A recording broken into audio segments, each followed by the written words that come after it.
के बड़े आतंकी ढेर हुए हैं। इस बीच एक बहुत बड़ी खबर आ रही है, जैश और लश्कर के बड़े आतंकी ढेर हुए हैं। भारत के हमले में बड़े आतंकी ढेर हुए हैं। जैश और लश्कर के, कोई बड़ी बात नहीं कि एयरबेस में छुपे हो।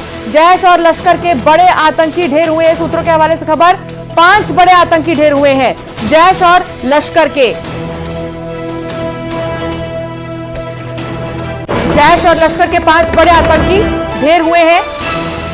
भारतीय हमले में बड़ी जानकारी मिल रही है, लेकिन सूत्रों के हवाले से खबर ये, आंकड़ों को अगर हम लेकर कहें तो 5 बड़े आतंकी ढेर होने की जो जानकारी है वो मिल रही है।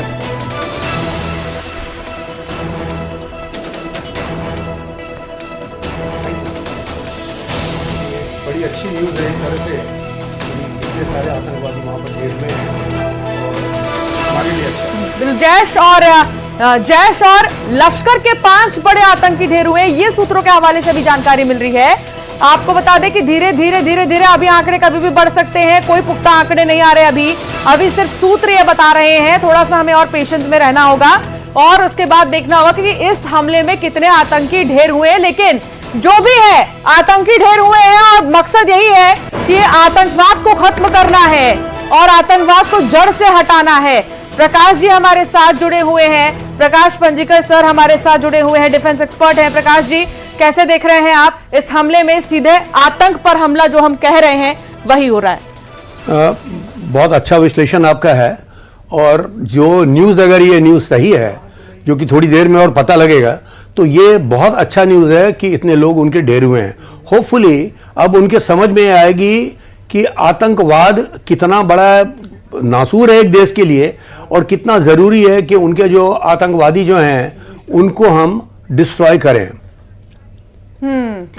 यही हमारी प्राथमिकता है कि आतंकवाद को जड़ से खत्म करना, यही हमारी सोच है। और मुझे ऐसा लगता है कई देश इस पर विचार भी कर चुके हैं कि टेररिज्म के खिलाफ तो वो है, इसमें ईरान खुलकर समर्थन देता है। ईरान ये कहता है कि हाँ, टेररिज्म को वो बर्दाश्त नहीं करेगा। कई बार उसके हमने सोशल मीडिया पे कई बार पोस्ट भी देखे हैं।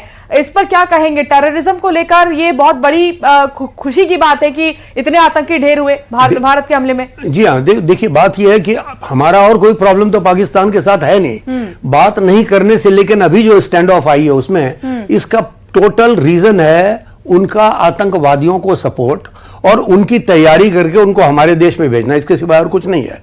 तो अगर ये बंद हो जाए, जो कि हम लोग चाह रहे हैं कि वो बंद हो जाए, तो हमारी उनके साथ और क्या लड़ाई है? और कोई लड़ाई नहीं है। हाँ, ये बात दूसरी है कि जिस तरह से पाकिस्तान में आज के डेट में चल रहा है कि ये उनकी अपनी ही सर्वाइवल की बात है। क्योंकि जैसे आपने सुना होगा कि सुबह सुबह ये जो बलूच हैं, बलूचों ने अपने आप को इंडिपेंडेंट डिक्लेयर कर लिया है। अब कितना हद तक वो सही है, कहां तक का एरिया है, वो अभी डिटेल की बात है। दूसरी अगर आप देखिए तो उनका जो पख्तूनख्वा का उनका जो वेस्टर्न बॉर्डर है, उस बॉर्डर के ऊपर भी वहां पर लोग कहते हैं कि जी हम आपके पार्ट नहीं है, तो एक वो टुकड़ा हो गया। तीसरा, अभी सिंध के लोग बोल रहे हैं कि जी हम अपना सिंधु देश बनाएंगे, हमें भी अलग कीजिए। तीसरा वो हो गया, तो फिर बचा क्या? पंजाब बचा। पंजाब बचा। मैं पाकिस्तान ऑक्युपाइड कश्मीर की बात नहीं कर रहा हूं, क्योंकि ये तो बहुत क्लियर है कि वो तो हमारा पार्ट है। तो अगर इस तरह से देखिए तो ये पाकिस्तान का कंप्लीट, ये जैश और लश्कर के 5 जो बड़े हैं आतंकी ढेर हुए हैं, उनमें मोस्ट वांटेड आतंकियों के परिजन भी है। ये मसूद अजहर का साला हाफिज भी इसमें जो है ढेर हो चुका है। और ये ऑपरेशन सिंदूर के वक्त जो एक्शन लिया गया था, ऑपरेशन सिंदूर जब चला गया था, उस वक्त जितने आतंकी ढेर हुए थे, अब उसमें से आ रहे हैं कि कौन से जो मुख्य आतंकी जो बहुत दहशत फैला रखे थे अपनी, वो उनके अब आ रहे हैं। धीरे धीरे उनकी पहचान हो रही है कि कौन कौन से अब नहीं रहे आतंकी। जी हाँ, बिल्कुल आपने सही कहा।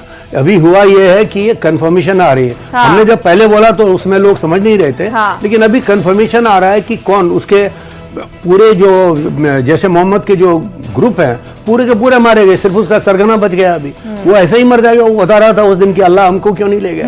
तो अभी एक वो बच गया, बाकी लोग जो अगर आप देखिए जैश के पूरे मारे गए, उनके परिवार के लोग मारे गए। ये बड़ी सिंपल सी बात है। अगर आप गलत काम करोगे तो आपके साथ गलत ही होगा। हमने कभी गलत काम किया नहीं है, हमारे साथ गलत काम हो रहा है और इसलिए अभी आप देखिए पूरी दुनिया आपके साथ है। और अगर इसको आप थोड़ा फर्दर ले जाएं तो देखिए अभी देश में क्या हो रहा है। देश में हमारे एक कपल ने अपने बच्चे का नाम सिंदूरी रखा है। सिंदूरी ये जो कि ये सिंदूरी ऑपरेशन सिंदूर है, इसके नाम पे। अभी मैं चाहूंगा ये कि ये इतना और इसके चलते कितने हमारे देश में हो रही है। एक तो आप देखिए कि पूरे के पूरे रात को लोग सो नहीं पा रहे हैं, वहां पे ड्रोन्स के हमले हो रहे हैं, लोग अपने आप को बचाने की कोशिश कर रहे हैं, जिसके बारे में ज्ञान उतना नहीं लोगों को जितना होना चाहिए। तो मैं आपके माध्यम से बताना चाहूंगा ये कि पूरे देश में स्कूल के बच्चों को 5वीं क्लास से ही सिखाया जाए कि भाई सिविल डिफेंस के दौरान आपने करना क्या है। बिल्कुल, ये आपने बताना है। अगर एक अच्छी चीज ये आ रही है, देखिए प्रकाश जी, चंडीगढ़ में जब ये कहा गया कि किसी भी इमरजेंसी कंडीशन में हमें आम नागरिकों की भी जरूरत पड़ सकती है, तो आप भी आइए सीखिए, 1 महीने की पूरी प्रैक्टिस उन्हें दी जाएगी। थिएटर्स में जो है फॉर्म्स लेने के लिए तमाम चंडीगढ़ में लोग इकट्ठा हो गए हैं, क्योंकि वो कह रहे हैं हमें भी हमारे देश के लिए कुछ करना है। यानी भारी भीड़ देखने को मिल रही है चंडीगढ़ में। तो ये देशवासी ही तो है जो पूरी हिम्मत सेना को देते हुए भी नजर आ रहे हैं कि आप फिक्र मत करिए, आप अकेले नहीं है, हम भी आपके साथ हैं। आपका कहना बिल्कुल सही है। इस तरह के समय में सबसे इंपॉर्टेंट बात ये जो पूरी दुनिया को देखना चाहिए और हमको मालूम होना चाहिए कि पूरा हमारा देश, चाहे वो किसी भी कास्ट, किसी भी क्रीड, किसी भी रिलीजन का हो, सब एक साथ हैं, सब एक साथ हैं। हम लोग ये नहीं कहते हैं जाति या धर्म के ऊपर हम लोग लड़ रहे हैं, हम लोग एज ए भारतवासी की तरह लड़ रहे हैं, हम लोग पूरे एक साथ हैं। देखिए जिस तरह से लोग आ रहे हैं, और सिर्फ ये चंडीगढ़ में नहीं है, पूरे ऑल ओवर इंडिया ये है कि सब के सब लोग जो हैं एक साथ खड़े हैं। ये बहुत बड़ी सीमेंटिंग फैक्टर है। एकजुट से एक सवाल याद आया मुझे जी। शहबाज शरीफ अलग थलग पड़ गए पाकिस्तान में। शहबाज शरीफ का संबोधन भी होगा थोड़ी देर में, वो भी हम देखेंगे। शहबाज ने सर्वदलीय बैठक बुलाई तो पीटीआई ने बाइकआउट कर दिया, पीटीआई नहीं गया तो फोन करके बुलाया जा रहा है। यानी एकजुटता वहां नजर नहीं आ रही है। बलूचिस्तान में आप जानते ही हैं क्या हो रहा है। तो अभी अंदर खाने में जो है वहां कुछ भी ठीक नहीं है, फिर भी हमले। देखिए बात तो यह है कि जबकि आपके एक विनाश काले विपरीत बुद्धि, अगर आपका विनाश है तो आपकी बुद्धि जो है वो विपरीत होगी।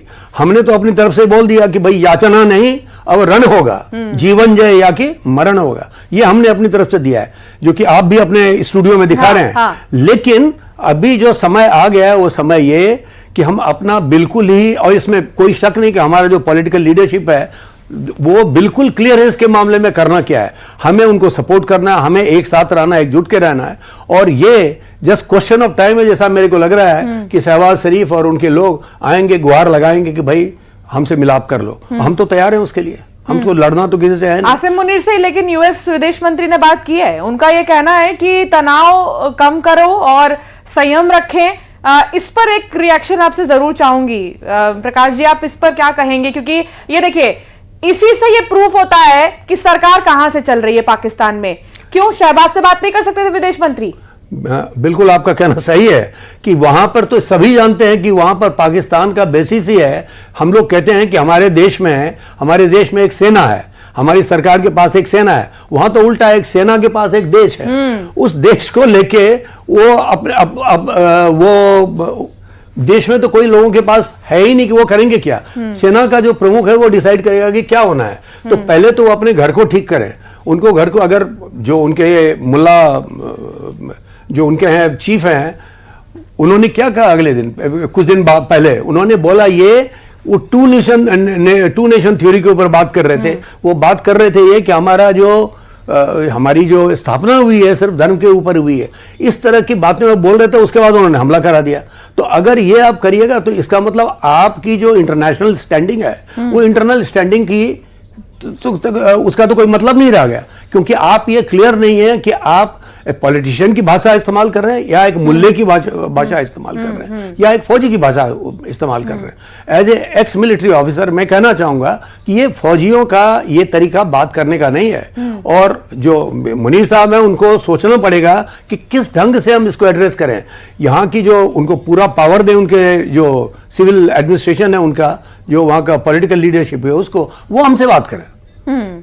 और हालांकि अमेरिका का ये रुख समझ में नहीं आ रहा है प्रकाश जी। एक तरफ IMF फंड्स जारी कर देता है, मतलब कर्ज दे देता है पाकिस्तान को, ऐसे वक्त में जब पाकिस्तान ये जग जाहिर है कि उन पैसों का इस्तेमाल किस चीज के लिए करेगा। दूसरी तरफ अमेरिका ये कहता है कि मैं इसके बीच